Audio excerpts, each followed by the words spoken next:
Je vais m'inscrire dans les propos et les pas du ministère du tourisme algérien en essayant d'apporter une petite pierre à cet édifice. Et je remercie moi aussi Rachid Essas d'avoir bien voulu nous convier pour cette manifestation visant à essayer de partager, d'échanger ensemble des bonnes pratiques finalement de promotion d'une destination touristique. Et au titre de représentant d'une organisation professionnelle réunissant des organisations professionnelles et une association en France qui s'appelle l'ARP, l'Autorité de régulation professionnelle de la publicité, mon seul rôle est justement de travailler depuis 1935 à essayer d'apporter entre les acteurs qui sont représentés ici, les acteurs de la profession, du marketing au sens très large, d'apporter leur contribution à une réflexion de bonnes pratiques, ce qu'on appelle aussi des pratiques loyales visant à protéger évidemment les consommateurs, c'est ça les premiers, le plus important, mais aussi évidemment d'avoir entre professionnels une pratique loyale de communication. Pour cela, il faut réunir tout autant ceux qui communiquent, les annonceurs, et un office de tourisme est évidemment un annonceur, qui fait appel à des conseillers, des agences conseils en communication, et dont les communications vont être diffusées sur des supports de communication. Et ils sont de plus en plus nombreux, vous l'avez cité, je suis sûr que ça sera cité tout au long de ces 2 jours. Tous les médias numériques sont devenus évidemment incontournables pour ce secteur touristique.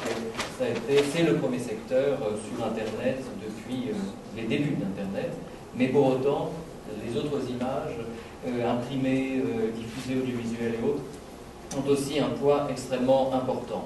Donc très rapidement, là c'est l'association qui réunit ces professionnels et qui a pour but d'édicter ensemble des règles, pour autant en écoutant la société civile, mais ce sont bien les professionnels qui dictent leurs règles, et ces mêmes professionnels administrent et financent cette association, cette autorité, pour les aider au cas par cas, campagne par campagne, à ce que ces règles soient bien appliquées.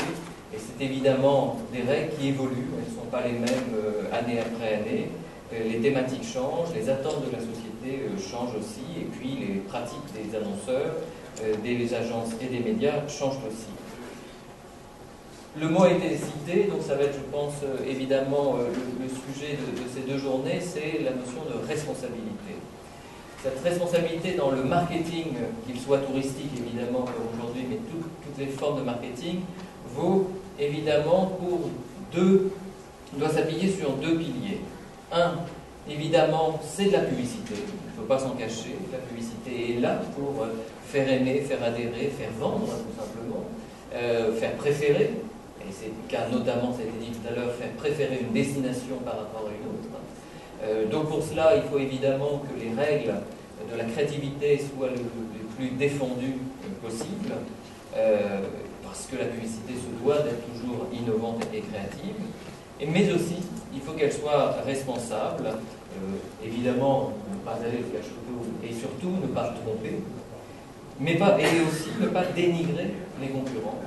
Donc c'est tout un équilibre à trouver, et c'est là où les professionnels conseils notamment sont là pour aider les annonceurs dans leur réflexion pour trouver cet équilibre qui vise à les 10 règles d'or d'une communication responsable établies depuis bien longtemps.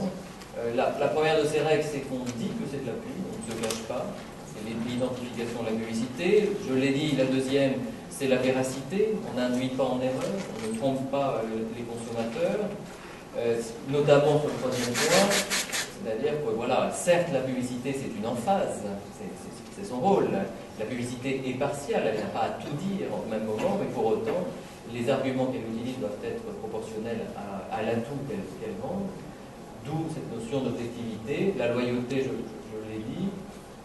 La notion de citoyenneté qui apparaît ici, il faut la lire et l'entendre en notion de responsabilité sociale, quand on est une entreprise qui communique, c'est cette notion-là. La notion de sécurité va évidemment porter, on ne démontre pas des critères, on ne démontre pas des comportements dangereux, le respect du public à qui on s'adresse, la dignité et évidemment la protection de l'enfance. Ça, c'est un socle historique. La publicité doit particulièrement sur les jeunes publics ne pas les heurter. Je vais donc montrer évidemment des exemples de la concurrence, parce que je laisse évidemment l'Office national du tourisme vous montrer ses communications. Donc je vais montrer différentes concurrences qui peuvent s'offrir à un public mondial, un consommateur mondial ou un consommateur européen. Notamment là, la toute dernière campagne de votre voisin, donc du Maroc, elle est vraiment toute récente. Elle fait l'objet, ces codes-là, ce sont des codes puisque l'ARC voit l'ensemble des publicités télévisées en diffusion, et elle fait l'objet donc de cette campagne en ce moment.